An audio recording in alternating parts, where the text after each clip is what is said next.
My pre-Shabbat, pre-Chanukah message today is actually my last message of the secular year, because I'm going to be doing what apparently normal people do, and I'm going to be taking vacation at the same time as my kids are taking vacation.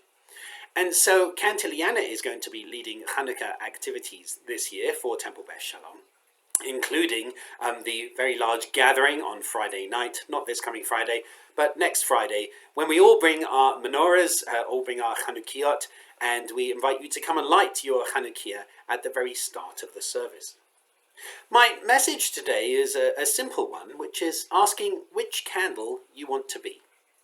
Do you want to be the shamash? Do you want to be the first candle, or do you want to be the last candle, or maybe one of the intermediary candles? What do I mean when I ask this question? The shamash is the candle that gives light to the other candles. It's the one that stands out. It's the one that normally has an elevated position. It gives light to others. It's lit first, it finds its energy from outside, and it uses that energy to light others. The first candle is the first one to receive the light from the shamash. All the other candles receive light before emitting light. They receive their energy before emitting energy. But the first candle that is lit is a solitary candle, whereas the last candle that is lit on the last night of Chanukah is very much a communal candle. 2022 has been a challenging year. We've actually had a challenging few years with the pandemic. Last Saturday we commemorated 1,000 days of the pandemic. It's been quite a journey together. And so it's okay not to be the shamash. It's okay to need to receive energy. I think what's nice about the box of Chanukah candles is there is no one candle that necessarily must be the shamash. There is no one candle that necessarily must be the first candle to be lit or the last candle to be lit. Any of us can be that candle.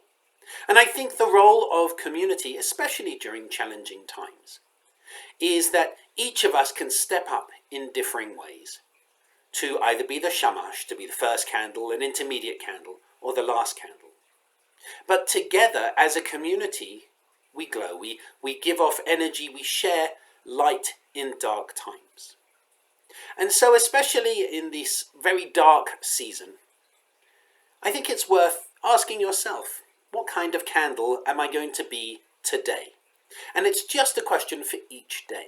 Not a question for our whole lives necessarily, because at some point in our lives we might be the shamash, at some point we might be the first candle, at some point we might be the last candle.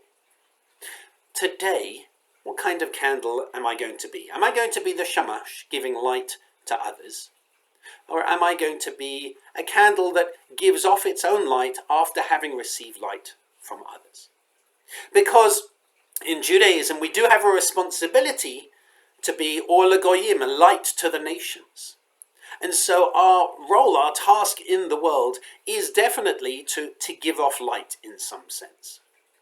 But the question is, where do we get that energy from? Where do we get that light from? And so today, as we come into Shabbat, and indeed for the next couple of weeks, especially during Chanukah, as you light the candles, I invite you to think about, what kind of candle am I going to be today? What kind of candle am I going to be tomorrow? Am I going to be taking the lead? Or am I going to be receiving and then spreading light? I wish you Shabbat Shalom. And as Chanukah starts, I wish you Chag Sameach. And I'll see you in January. Shabbat Shalom.